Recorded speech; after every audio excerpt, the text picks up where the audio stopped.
కోసమే ఈ రాష్ట్రంలో కూడా ఫైన్ రైస్ ఇవ్వాలనే ఒక పెద్ద నిర్ణయం, విప్లవాత్మక నిర్ణయం మన ప్రభుత్వం తీసుకుంది.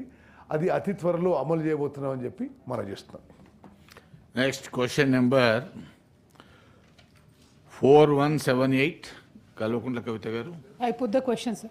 Honourable minister agriculture. అధ్యక్ష, ఏ ప్రశ్నకు సమాధానం లేదండి. బి ప్రశ్న ఈ ప్రశ్న ఉత్పన్నం కాదు. సి ప్రశ్న లేదండి. డి ప్రశ్న ఈ ప్రశ్న ఉత్పన్నం కాదు. ధన్యవాదాలు అధ్యక్ష. అధ్యక్ష, తేనెటీగల పెంపకం అన్నది రైతులకు, అడవులకు ఇద్దరికి కూడా, రెండింటికి కూడా మంచిది అధ్యక్ష. పండేటటువంటి పంటలలో దిగుబడిని పెంచేటటువంటి ఆస్కారం కూడా తేనెటీగలతో ఉంటుంది అధ్యక్ష. అట్లానే గిరిజన ప్రాంతాల్లో ఉండేటటువంటి గిరిపుత్రులకు ఉపాధి అవకాశాల కోసం అందరు ప్రభుత్వాలను కూడా వెతుకులాడుతూ ఉంటాం అధ్యక్ష. అదేవిధంగా మైదాన ప్రాంతాలలో ఇప్పుడు వికారాబాద్ లాంటి ఏరియాలో ఎక్కడైతే సన్ఫ్లవర్, ఓమ ఇవన్నీ పండిస్తారో వాటిలో ఇంటర్లేసింగ్ క్రాప్ కూడా హనీబీస్ని పెంచేటటువంటి ఆస్కారం ఉంటుంది అధ్యక్ష. ఉమ్మడి ఆంధ్రప్రదేశ్లో ఉన్నప్పుడు తెలంగాణ ప్రాంతం వివక్షకు గురై మరి ఇక్కడ హనీబీ కాలనీస్ 0 ఉండే అధ్యక్ష, కేవలం 0 ఎక్కడ లేకుండే. వాటిని తెలంగాణ రాష్ట్రంలో మనము కష్టపడి 15,000 కాలనీలకు పెంచుకోవడం జరిగింది అధ్యక్ష. సో ఇప్పుడు గౌరవ మంత్రివర్యులని మేము రిక్వెస్ట్ చేసేది ఏంటంటే ఈ హనీబీ కాలనీస్ని ఎస్పెషలీ ఆసిఫాబాద్, భద్రాచలం ఇట్లాంటి ఏరియాస్లో కనుక పెంపకం చేసినట్టయితే చాలా మంచి రిజల్ట్ ఉంటుంది. అట్లానే గిరిపుత్రులందరికీ కూడా సహాయం చేసినట్టు ఉంటుంది అనేటటువంటి ఒక ఆలోచనతో అడుగుతా ఉన్నాం అధ్యక్ష. అట్లానే నల్గొండ బత్తాయి తోటలు ఎక్కువ ఉంటాయి అధ్యక్ష తమ సొంత జిల్లాలో. మరి అక్కడ కూడా ఇంటర్లేసింగ్ క్రాప్గా ఇది పనికొచ్చేటటువంటి ఆస్కారం ఉంటుంది కాబట్టి గౌరవ మంత్రివర్యుల్ని దీని మీద శ్రద్ధ పెట్టవలసిందిగా నేను రిక్వెస్ట్ చేస్తున్నా అధ్యక్ష.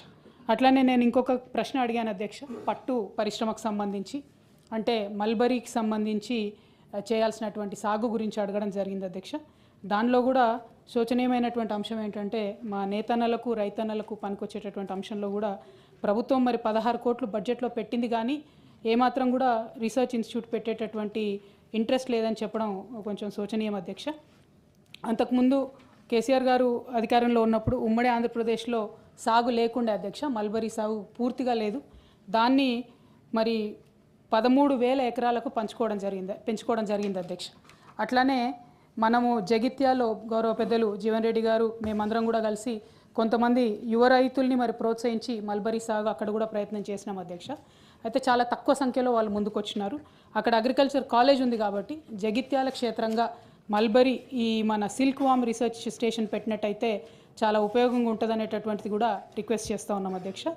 గౌరవ మంత్రివర్యులు దృష్టికి తీసుకురావాల్సినటువంటి మరొక ముఖ్యమైనటువంటి అంశం ఏంటంటే ఇప్పుడు ఈ సెరికల్చర్ డిపార్ట్మెంట్లో అధ్యక్ష 650 వరకు అలాటెడ్ జాబ్స్ ఉన్నాయి అధ్యక్ష. గత 15 నెలల్లో దాదాపుగా 400 మంది రిటైర్ అయ్యారు అధ్యక్ష. సో వారి స్థానంలో మన కాకతీయ యూనివర్సిటీలో అధ్యక్ష పీజీ డిప్లొమా ఉంది సెరికల్చర్లో. అక్కడ ఉన్నటువంటి పిల్లలకి ఉద్యోగాలు ఇవ్వాల్సిందిగా కోరుతా ఉన్నాం అధ్యక్ష. వాళ్ళు కూడా ధర్నాలు, దీక్షలు చేసేటటువంటి పరిస్థితిలో ఉన్నారు కాబట్టి ఈ కాకతీయ యూనివర్సిటీలో ఉన్నటువంటి పిల్లలకు ఇది ఇవ్వాలని కోరుతా ఉన్నాం అధ్యక్ష.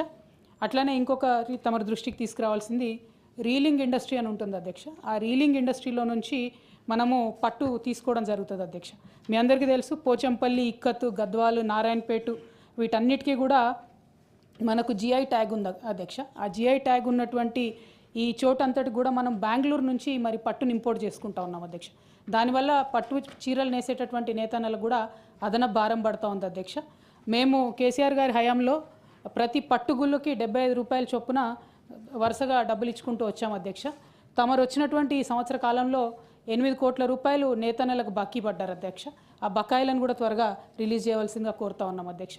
అదేవిధంగా గౌరవ మంత్రివర్యుల దృష్టికి తీసుకొచ్చేది ఏంటంటే ఎన్నడూ లేని విధంగా కేంద్ర ప్రభుత్వం జిఎస్టీని విధించింది అధ్యక్ష చేనేత వస్త్రాల మీద.